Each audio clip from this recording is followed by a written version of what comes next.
Сәлем достар, жақында Қытайда үлкен мереке жаңа жыл атап өтілетін болады. Соған орай Pinduoduo платформасы да демалыс алады.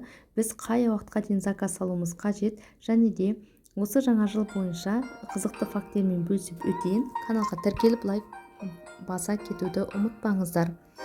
Қытайда жалпы нақты дата жоқ, жыл сайын жаңа жылдары ауысып отырады. Бұл олардың 4721 рет тойланатын жаңа жылы болып есептеледі. Календар бойынша 10 ақпан мен 17 ақпан мереке ретінде белгіленген. Алайда факт бойынша барлық жұмыс орындары жалпы қытайлықтар 15 күн демалыс алатын болады. Осы жылдың белгісі ол жасыл түс пен дракон, яғни айдаһар болып есептеледі.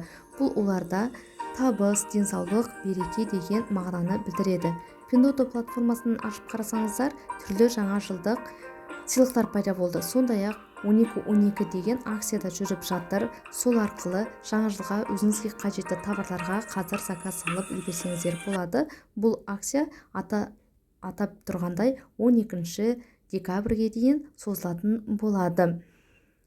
Қытайлықтар бұл мерекені отбасымен бірге үлкен дастархан басында атап өткенді ұнатады. Негізгі ас мәзірі ретінде балық, ет тағамдары қойылады. Сондай-ақ міндетті түрде пельмен, яғни тұшпара болуы қажет. Тұшпара оларда ұл баланың дүниеге келуін білдіретін болады.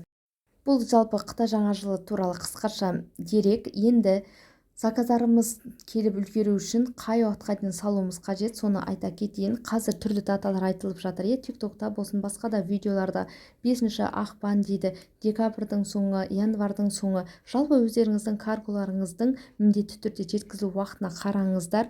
10-15 күн артық санап алғандарыңыз дұрыс. Менің берер кеңесім 10 қаңтарға дейін Pinduoduo платформасына заказдарыңызды саласыздар. Содан кейін 15 күн бойы оның шекарадан өткізілуін қадағалайсыздар. Яғни 27 қаңтарға дейін барлық заказдарыңыз шекарадан жіберілуі қажет. Ал заказ салудың қайта басталуы ол 22 ақпан мен 26 ақпан аралығында жүзеге асырылатын болады.